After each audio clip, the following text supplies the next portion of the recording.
2022 সালের পর দীর্ঘতম পূর্ণ চন্দ্রগ্রহণের সাক্ষী হয়েছে প্রায় পুরো বিশ্ব।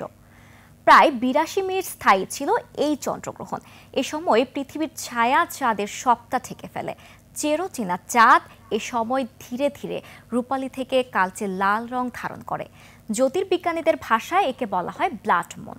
7 এবং 8 সেপ্টেম্বর চন্দ্রগ্রহণটি এশিয়া, অস্ট্রেলিয়া, আফ্রিকা এবং ইউরোপ জুড়ে দেখা গেছে।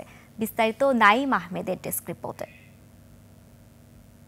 রোববার সূর্য, পৃথিবী এবং চাঁদ সারিবদ্ধভাবে একে অপরের সামনে চলে এলে ঘটে পূর্ণ চন্দ্রগ্রহণ। চাঁদ সম্পূর্ণরূপে পৃথিবীর ছায়ার মধ্যে প্রবেশ করলে চাঁদ তার স্বাভাবিক সাদা আলো হারিয়ে ফেলে এবং গভীর লাল রং ধারণ করে, যা জ্যোতির্বিজ্ঞানীদের মতে ব্লাড মুন নামে পরিচিত।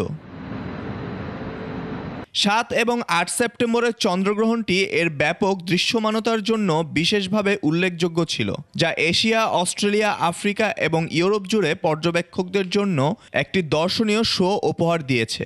দুর্ভাগ্যবশত গ্রহের আলোকিত দিকে অবস্থানের কারণে সরাসরি দৃশ্য থেকে বঞ্চিত হয়েছে উত্তর এবং দক্ষিণ আমেরিকা।